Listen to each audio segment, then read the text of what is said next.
Happy Sunday sa lahat. Welcome po sa ating latest update sa mga nasalanta ng bagyong Kristen, mga kabayan. So ito po yung ipapakita natin sa inyo, mga kabayan. Itong area kalagitnaan ng Laurel, Talisay at itong Tagaytay. So dito sa ating mapa, mga kabayan, masisilayan ninyo ang Tagaytay nasa kaliwa, nasa taas. At ang ayan po, masisilayan natin dyan, mga kabayan, puro bangin po yan. So, kasagsagan ng bagyong Kristen, mga kabayan, dahil napakalakas na ulan, nagkaroon ng sanhi, no? Na pagka-landslide rito sa bundok rito sa Tagaytay, na kung saan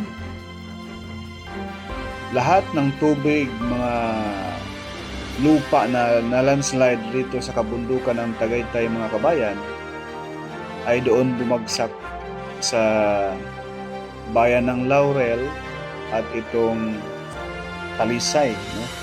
Barangay Sampaloc, na kung saan nagkaroon po ng landslide na halos buong pamilya ubos, yung padre di pamilya lang ang buhay.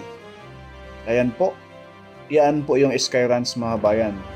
So ang baba niyan, yan na po yung Laurel, Batangas. So maya ipakita ko po sa inyo yung drone shot, yung kalagitna, yung mga bundok dyan sa paanan ng Tagaytay.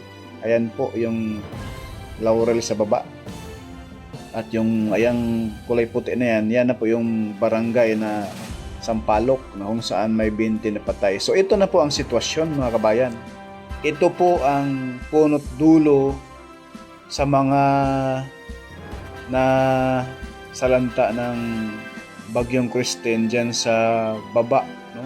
Sa may barangay Sampaloc, Talisay at bayan ng Laurel. Makikita nyo, mga kabayan, no? Yung mga bundok rito sa baba ng Tagaytay ay talagang napakaraming landslide po.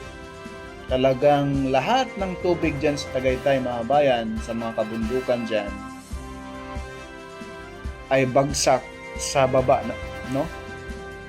Ang bayan ng Laurel talagang salong-salo, lahat ng tubig na may halong putik, may mga bato, mga troso, no?